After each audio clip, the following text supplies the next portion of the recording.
ಇತ್ತೀಚೆಗೆ ಈ ರೀಲ್ಸ್ ಮಾಡೋರ ಸಂಖ್ಯೆ ಹೆಚ್ಚಾಗ್ತಾ ಇದೆ ಒಂದು ಕಡೆಯಲ್ಲಿ, ಮತ್ತೊಂದು ಕಡೆಯಲ್ಲಿ ಬೇರೆ ಬೇರೆ ರೀತಿಯಲ್ಲಿ ರೀಲ್ಸ್ ಮಾಡಬೇಕು ಅನ್ನುವಂಥ ಹುಚ್ಚು.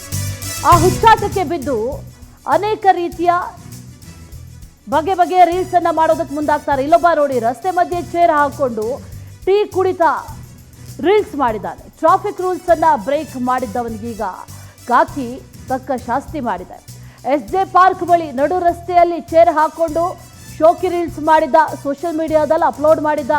ಕೊನೆಗೀಗ SJ ಪಾರ್ಕ್ ಪೊಲೀಸರಿಂದ ಈ ಆರೋಪಿಯ ಬಂಧನ ಮಾಡಲಾಗಿದೆ. ಸಾರ್ವಜನಿಕರ ಸುಗಮ ಸಂಚಾರಕ್ಕೆ ಈತ ಅಡ್ಡಿಯನ್ನ ಉಂಟು ಮಾಡಿದ್ದಾನೆ. ಇದು ತಪ್ಪು ಸಂದೇಶ ರವಾನೆ ಆಗುತ್ತೆ. ರೀಲ್ಸ್ ಅನ್ನ city police social media wing ಗಮನಿಸಿದ ನಂತರದಲ್ಲಿ ಈತನ ಮೇಲೆ ಆಕ್ಷನ್ ತಗೊಂಡಿದೆ. ಪೊಲೀಸರು ಅದರಲ್ಲೂ ಸ್ಪೆಷಲ್ ಆಗಿ ಈ BCP ಈ ಪೇಜ್ಗಳಿದೆಯಲ್ಲ, ಇದು ಬಹಳ ಆಕ್ಟಿವ್ ಇರುತ್ತೆ, ಗಮನಿಸ್ತಾ ಇರ್ತಾರೆ. ಅವರನ್ನು ಟ್ಯಾಗ್ ಮಾಡಿದ ತಕ್ಷಣದಲ್ಲೇ ಅವರು ಆಕ್ಷನ್ ತಗೊಂಡಿರುವಂಥ ಅನೇಕ ಉದಾಹರಣೆಗಳು ಅನೇಕ ಬಾರಿ ನಡೆದಿದೆ.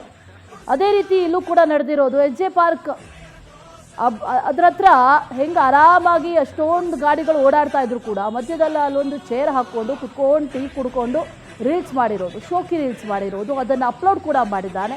ಅಪ್ಲೋಡ್ ಮಾಡಿ ಒಂದಷ್ಟು ಫಾಲೋವರ್ಸ್ ಸಂಖ್ಯೆ ಹೆಚ್ಚಳ ಮಾಡ್ಕೊಳ್ಳೋಣ, ತನ್ನ ಕದರ್ ತೋರಿಸೋಣ ಅನ್ನುವಂಥ ರೀತಿಯಲ್ಲಿ ಆತ ಆ ರೀಲನ್ನು ಮಾಡಿರೋದು. ಆದರೆ ಆ ರೀಲ್ಸೇ ಆತನಿಗೆ ಮುಳುವಾಗಿದೆ. ಸದ್ಯಕ್ಕೆ ಪೊಲೀಸರ ಅತಿಥಿಯಾಗಿದ್ದಾನೆ. ಆ ಆಫ್ಟರ್ ಇಫೆಕ್ಟ್ಸ್ ಫೋಟೋ ಗಮನಿಸ್ಬೋದು. ಪೊಲೀಸರೆಲ್ಲ ನಿಂತ ನಂತರದಲ್ಲಿ ಈ ಆರೋಪಿಯನ್ನು ಕೂರಿಸುವಂಥದ್ದು ಇದೆಯಲ್ಲ, ಈ ಕಡೆ ಚೇರ್ ಮೇಲೆ ಕೂತು ಟೀ ಕುಡಿಯುವಂಥ ವಿಡಿಯೋ. ಆ ವಿಡಿಯೋದ ಪರಿಣಾಮ ಏನು? ಪೊಲೀಸರ ಜೊತೆ SJ ಪಾರ್ಕ್ ಪೊಲೀಸ್ ಸ್ಟೇಷನ್ ಅನ್ನುವಂಥ ಬೋರ್ಡ್ನ ಕೆಳಗಡೆ ಕೂತ್ಕೊಂಡಿದ್ದಾರೆ.